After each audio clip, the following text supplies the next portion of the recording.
belajar firman Tuhan pada malam hari ini. Saya akan berdoa buat setiap kita. Bapa di dalam surga, kami bersyukur karena pada malam hari ini kami boleh mendapati diri kami dipimpin oleh Tuhan, karena Tuhan berikan kerinduan untuk kami boleh belajar firman Tuhan.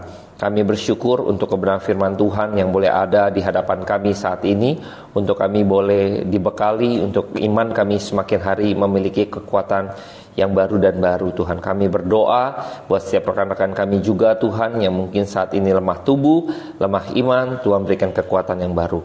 Terima kasih Bapa, pimpin kami dalam waktu-waktu ke depan, sehingga kebenaran firman Tuhan saja yang boleh merajai dan menguasai hati setiap kami. Terpujilah namamu. Dalam nama Tuhan Yesus Kristus, biarlah setiap kita yang percaya katakan amin. Oke, baik, silakan duduk. Kita akan membahas bagaimana ketika bangsa Israel, ya, Tuhan beserta bangsa Israel, ya, temanya hari ini, ya. Jadi Tuhan memberikan penyertaannya atas bangsa Israel. Kita tahu pada waktu Tuhan membawa keluar bangsa Israel melalui tulah 1 sampai 10, yang juga sebagian dari kita saya pernah bahas juga, yang walaupun tidak detail.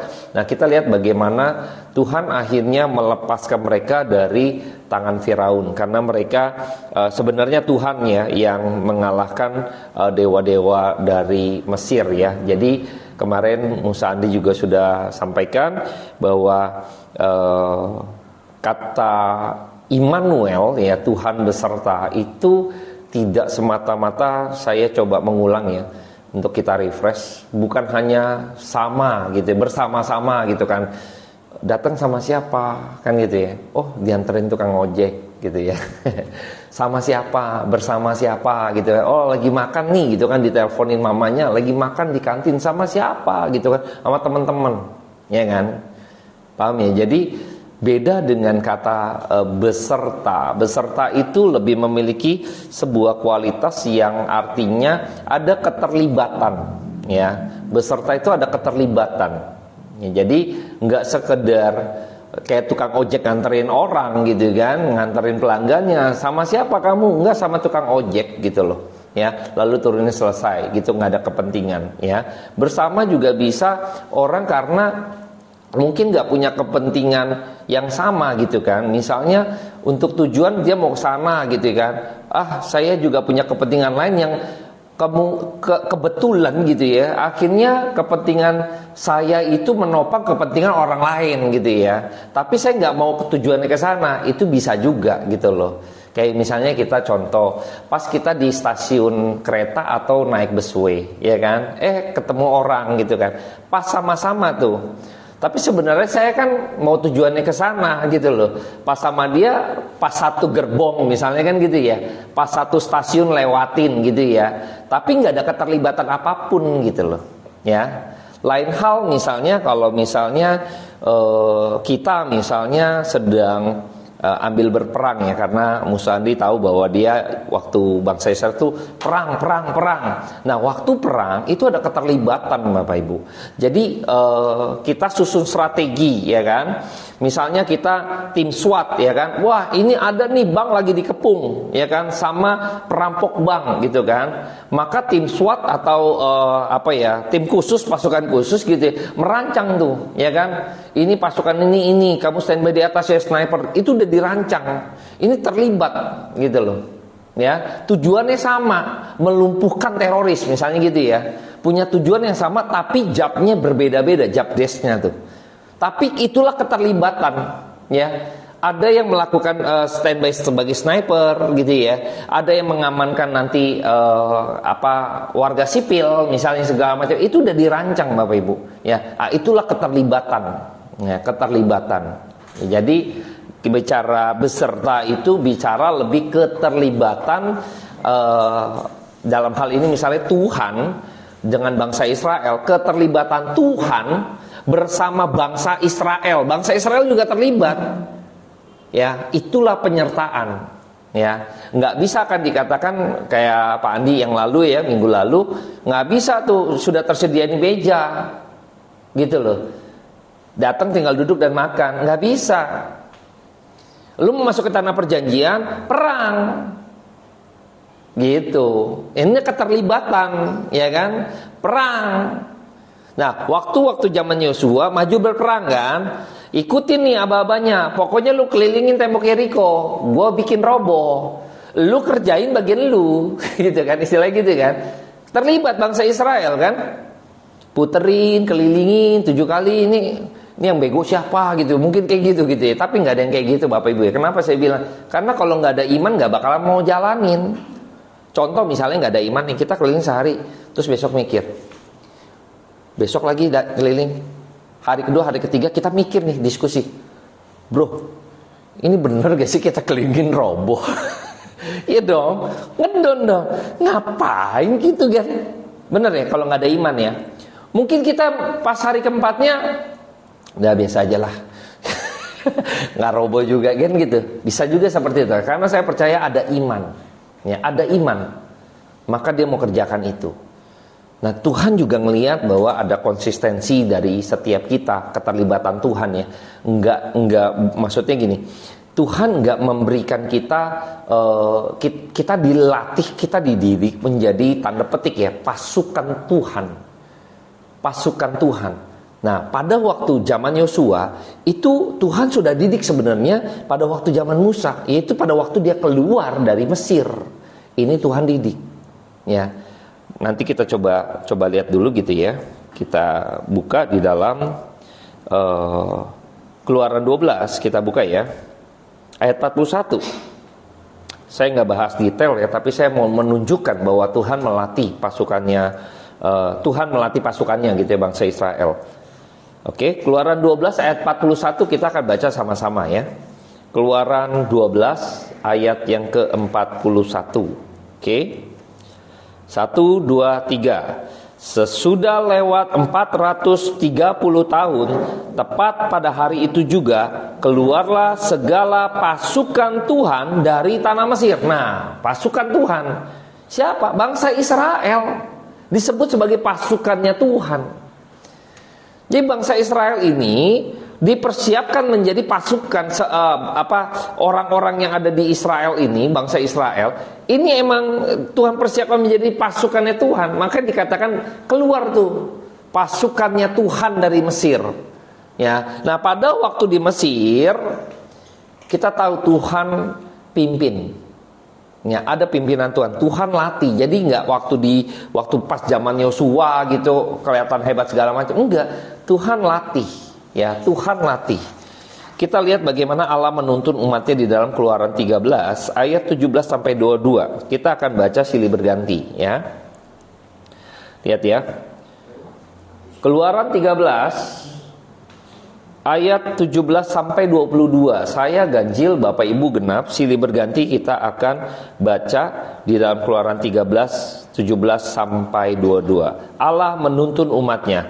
Setelah Firaun membiarkan bangsa itu pergi, Allah tidak menuntun mereka melalui jalan ke negeri orang Filistin. Perhatikan nih, walaupun jalan ini yang paling dekat. Sebab firman Allah, jangan-jangan bangsa ini menyesal apabila mereka menghadapi peperangan sehingga mereka kembali ke Mesir.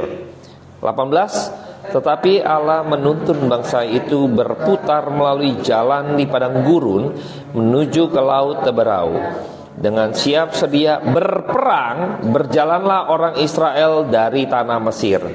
Musa membawa tulang-tulang Yusuf, sebab tadinya Yusuf telah menyuruh anak-anak Israel bersumpah dengan sungguh-sungguh, Allah tentu akan mengindahkan kamu, maka kamu harus membawa tulang-tulangku dari sini. Demikianlah mereka berangkat dari Sukot, berkemah ke Etam di tepi padang gurun. Sebab Tuhan berjalan di depan mereka pada siang hari dalam tiang dan pada waktu malam dalam tiang api untuk menerangi mereka sehingga mereka dapat berjalan siang dan malam. Dengan tidak beralih, tiang awan itu tetap ada pada siang hari dan tiang api pada waktu malam di depan bangsa itu. Perhatikan nih, ada kata perang, ada kata pasukan berperang ya, dengan siap sedia berperang berjalan ya. Jadi di sini kita melihat bahwa memakai kata-kata yang bersifat pasukan peperangan gitu ya. Siap sedia di ayat 18 tadi. Tetapi Allah menuntun mangsa itu berputar melalui jalan di padang gurun menuju ke laut Teberau dengan siap sedia berperang. Ya, dia nggak masuk ke jalan yang dekat tadi, ke negeri orang Filistin. Kenapa? Tuhan berfirman, takut kalau nanti gua antar pakai di sini, nanti takutnya, waduh nyesel, ternyata kita harus berperang melawan orang Filistin. Waduh repot nih, kalau gitu kita balik ke Mesir deh. Nah kira-kira demikian. Nah, jadi Tuhan atur supaya nggak ke sana. Jangan-jangan mereka nanti nyesel, gitu kan? Padahal waktu mau perang pun Tuhan pasti akan pimpin. Nah, di sini kesiapan daripada bangsa Israel belum siap, tanda petik ya. Tuhan tahu, maka Tuhan mau latih mereka, maka dia pakai jalan lain untuk melatih pasukan-pasukan ini. Bapak Ibu, ketika saya bersyukur ya bahwa di gereja seharusnya seperti Aletea ini yang saya melihat ya, saya memperhatikan gitu ya. Nggak sembarangan taruh orang bicara di atas mimbar, Bapak Ibu. Karena kalau nggak dilatih gitu ya, wah bahaya, kacau balau. Makanya nggak heran kalau di sini juga banyak penginjil dan pendetanya, Pak Robin ya. Jadi saya pikir ini yang benar begini. Karena nggak sembarangan Bapak Ibu, ya, nggak sembarangan. Jadi kalau kita benar-benar mau gitu ya, kita harus melatih diri kita, membekali diri kita. Nggak bisa main seruduk-seruduk aja, nggak bisa. Gitu loh. Tuhan juga melihat melatih kesiapan daripada bangsa Israel. Waduh, bangsa Israel, padahal tahap pertama saya lihat ya, Tuhan memperkenalkan dirinya. Dalam Tulah 1 sampai 10. Tuhan memperkenalkan diri, siapa aku gitu kan. I am that I am, ya kan? Dia memperkenalkan diri buat siapa? Buat bangsa Israel tahu bahwa bangsa Israel punya Allah. Allahnya ini Allah yang sejati ini, yang mengalahkan di dalam Tulah ini 1 sampai 10 mengalahkan Allah-Allah palsu. Kira-kira gitu. Kamu punya Allah sejati nih. Saya sudah memperkenalkan diri kamu. Oke, ayo ikut, ya kan? Nah, Tuhan juga lihat kesiapan dari bangsa Israel, maka dia ambil jalan putar. Tuhan mau latih. Ada tiang awan, tiang api. Ini pimpinan Tuhan, Bapak Ibu. Ya, tiang awan, tiang api. Kita lihat lagi waktu terdesak pun, waktu di dalam Keluaran 14 ayat 15, ya.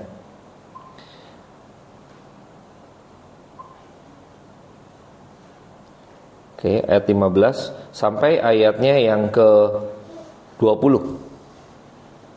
Ya.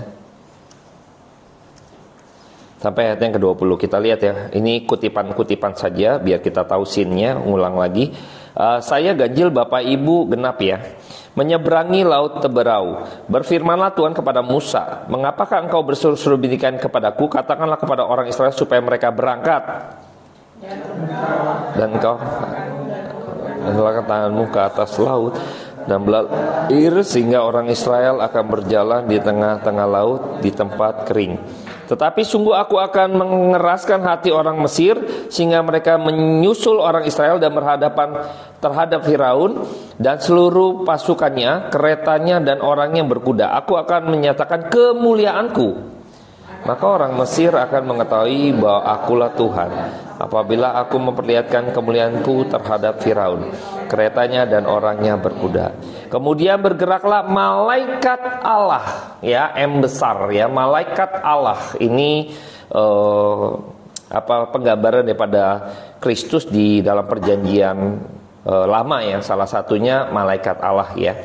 Yang tadinya berjalan di depan tentara Israel lalu berjalan di belakang mereka, dan tiang awan itu bergerak dari depan mereka lalu berdiri di belakang mereka.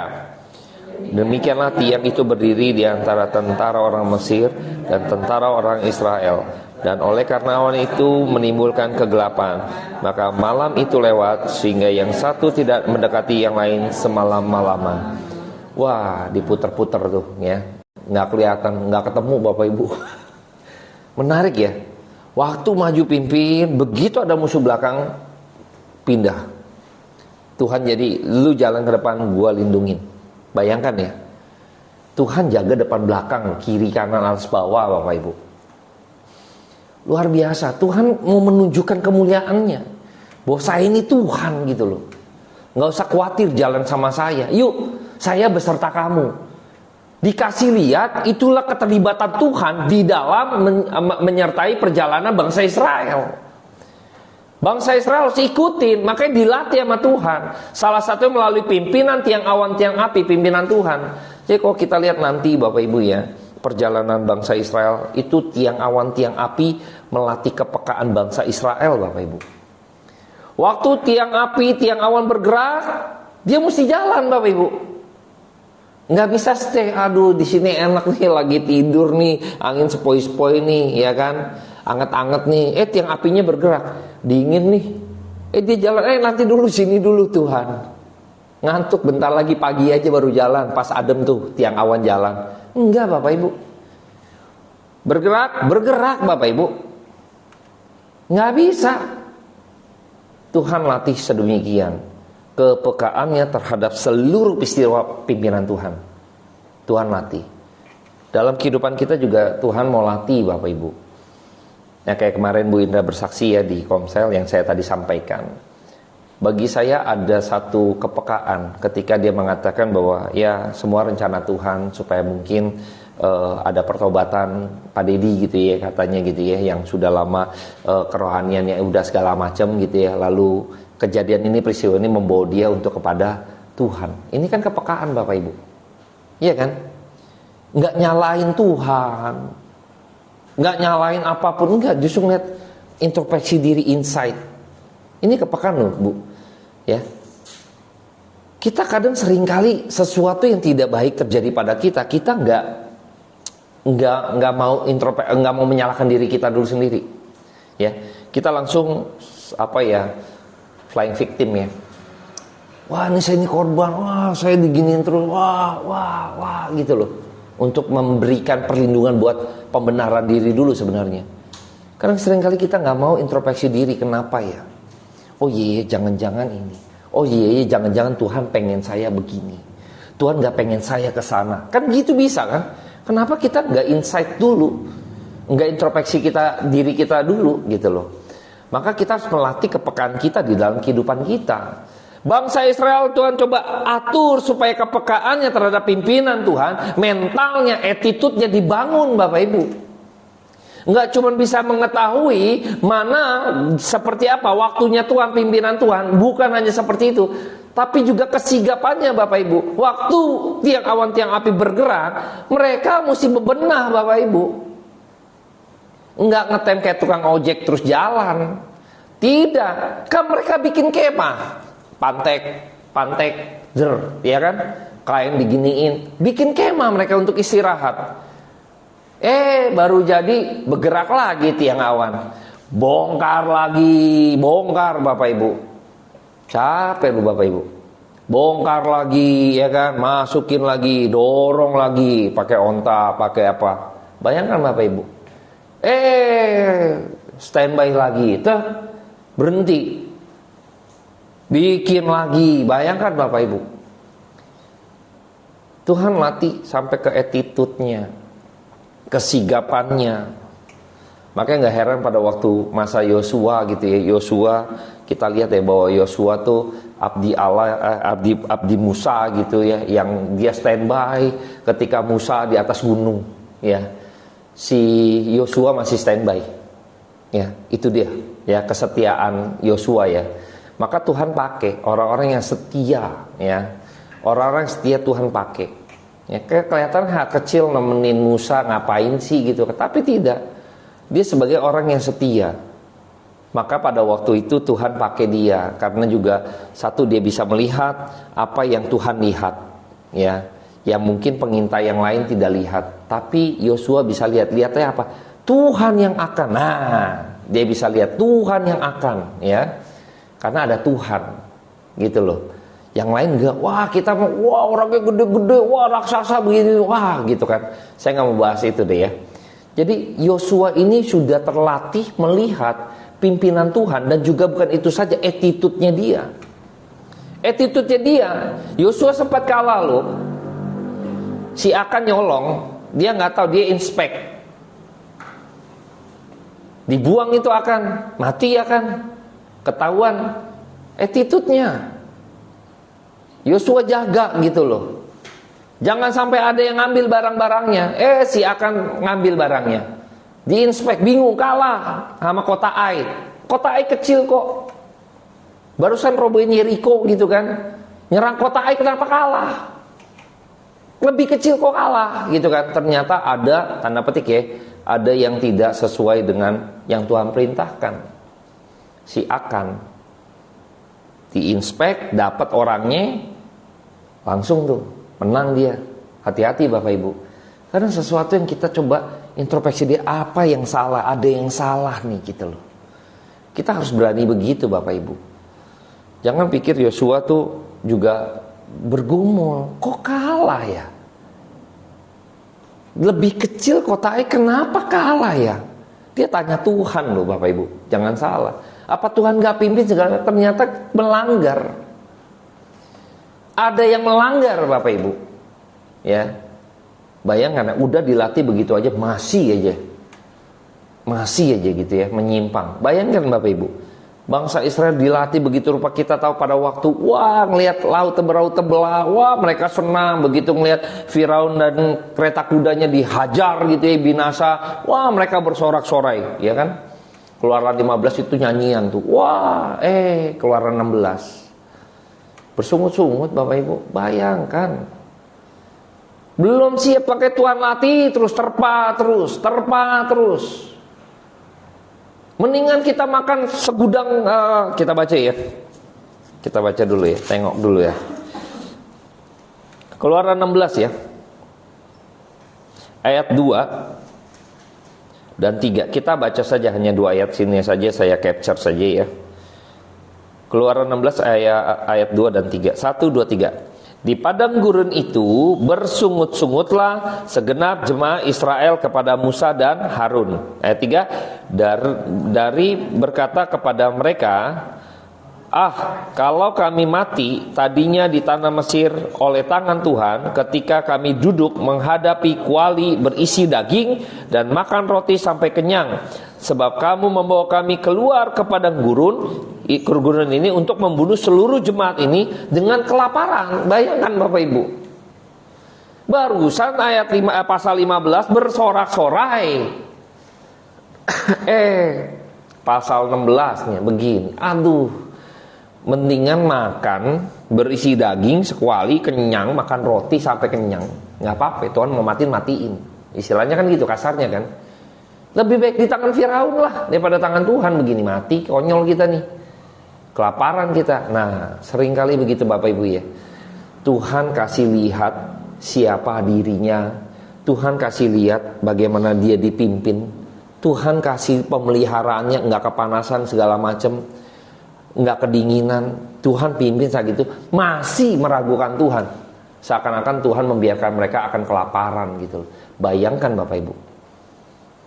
Ini saya kalau pikir-pikir ya, mirip seperti iblis ingin menguji Tuhan Yesus waktu dicobai. Ya kan? Ubah batu jadi roti. Lapar kan? Ubah dong batu jadi roti. Makanan, kedagingan. Jadi saya pikir-pikir gitu ya, ini sama seperti diuji nih bangsa Israel. Kok gak bisa lihat sesuatu yang besar ya, kok bicara ini ya? Kok gak mengingat bahwa 10 tulah loh? Kok gak ada yang ingat ya? Barusan belah laut loh. Kok gak ada yang ingat ya? Barusan dihajar itu Firaun loh. Kok gak ada yang ingat ya? Kok gak ada yang sadar ya? Bayangkan Bapak Ibu, kita seringkali lupa. Karena kita lagi down segala macam. Bapak Ibu belajarlah untuk mengingat perkara-perkara yang Tuhan sudah lakukan buat Bapak Ibu. Supaya kita kadang, inilah ujiannya, Tuhan pengen membuat iman kita makin tough, makin tangguh Bapak Ibu.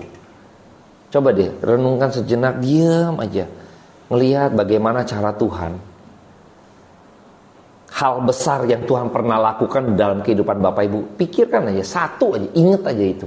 Terus ingat. Terus aja ingat. Bangsa Israel lupa.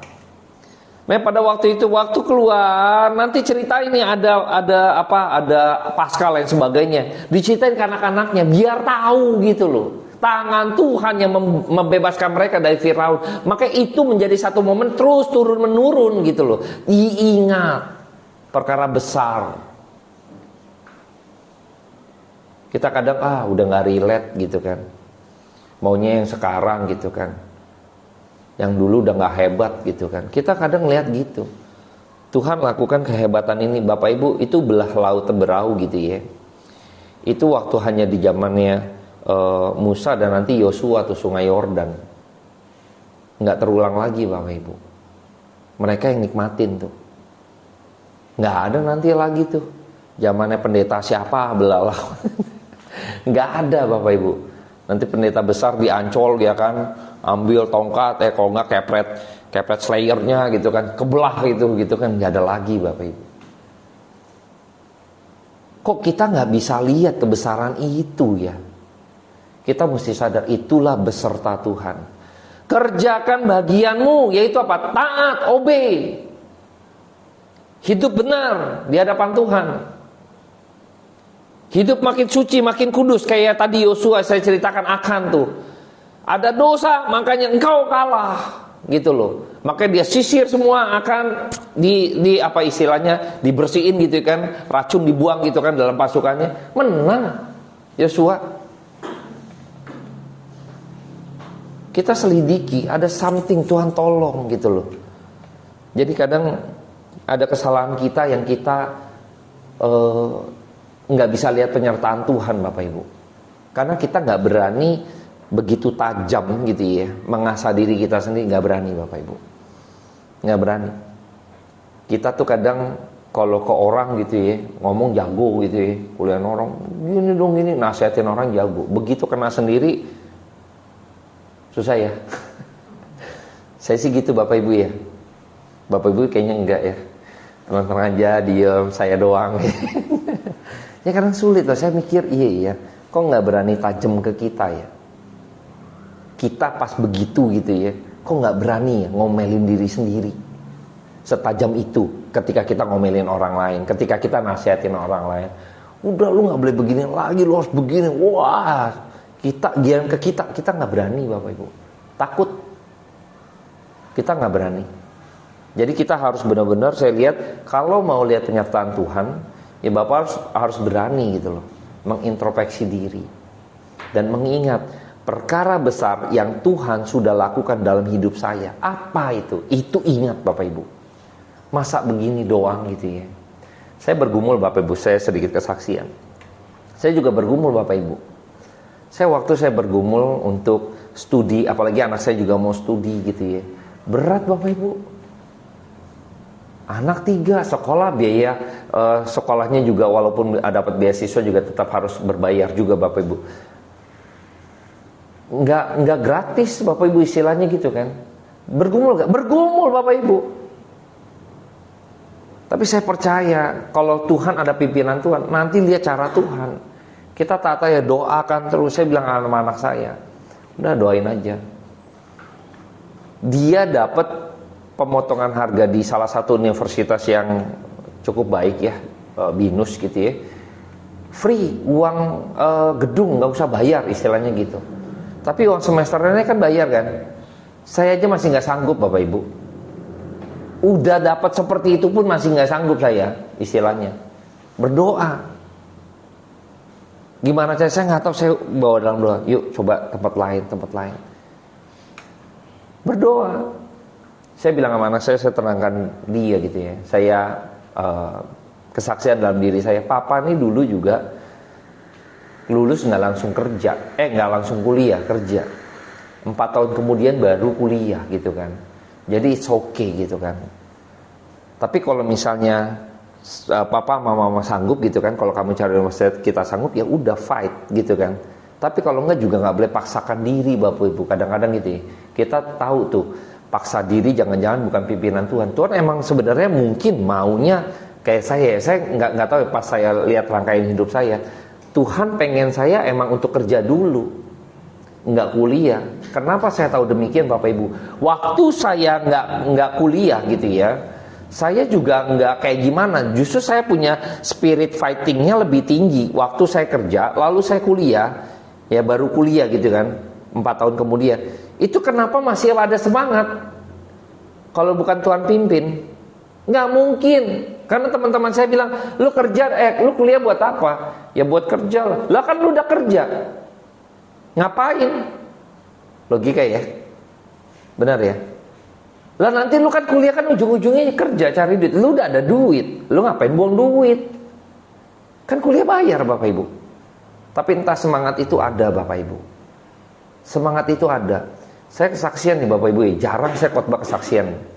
Waktu saya mau ambil kuliah S1 saya Trisakti, bos saya itu dukung saya. Ya udah Hengki, bagus kamu kuliah.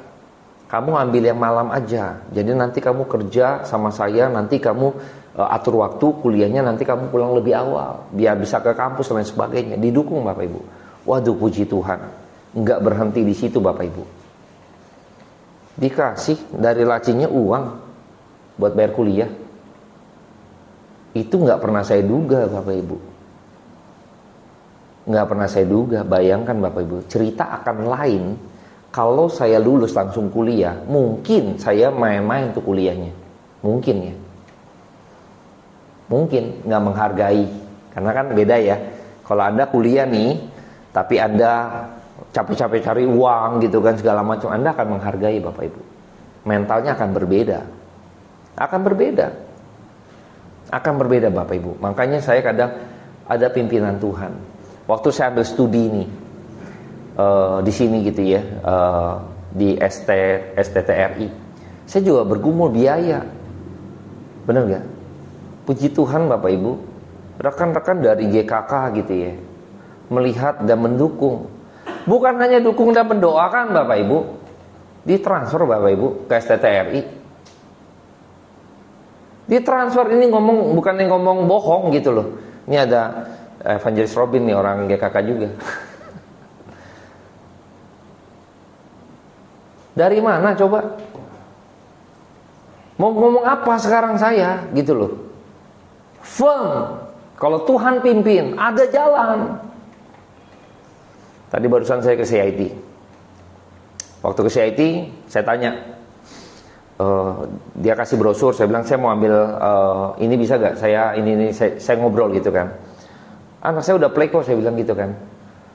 Terus udah gitu karena saya mau ke kampus, saya bilang, oh yaudah nanti bapak mungkin akan dikasih tahu form apa aja yang akan dipenuhi oleh bapak katanya gitu kan. Oh yaudah, saya soalnya ditunggu juga nih dari BINUS, saya bilang tanggal 23, saya bilang. Kalau CIT bisa saya prefer ke CIT, saya bilang. Oh ya udah Pak, nanti dihubungin.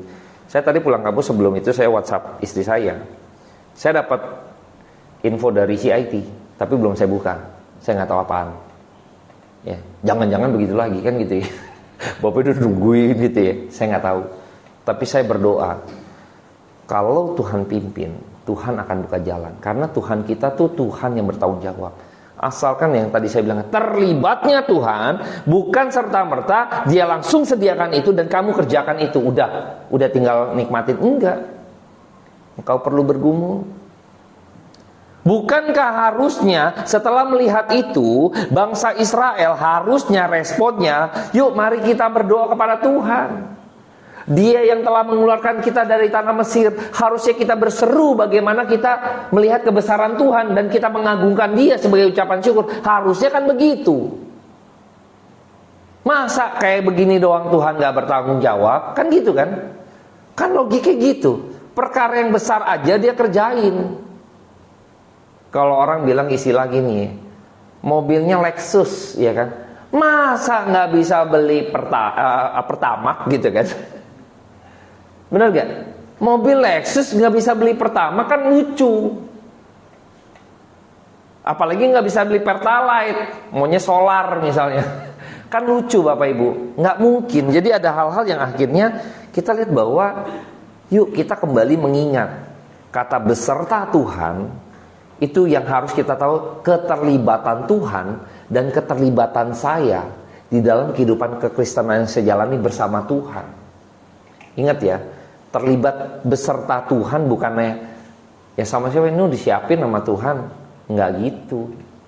Engkau gumulkan, engkau doakan, terus jalankan hidupmu sesuai dapat perkenanan Tuhan. Lihat cara Tuhan memberkati Bapak Ibu dan saya. Saya sebenarnya Bapak Ibu tahu ya, pernah sering ngikutin khotbah. Saya tuh jarang khotbah masukin kesaksian saya.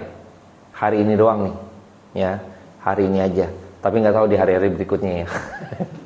Jadi saya jarang sekali. Saya menghindari, kenapa? Karena saya tahu kesaksian saya tuh bukan doktrin gitu loh.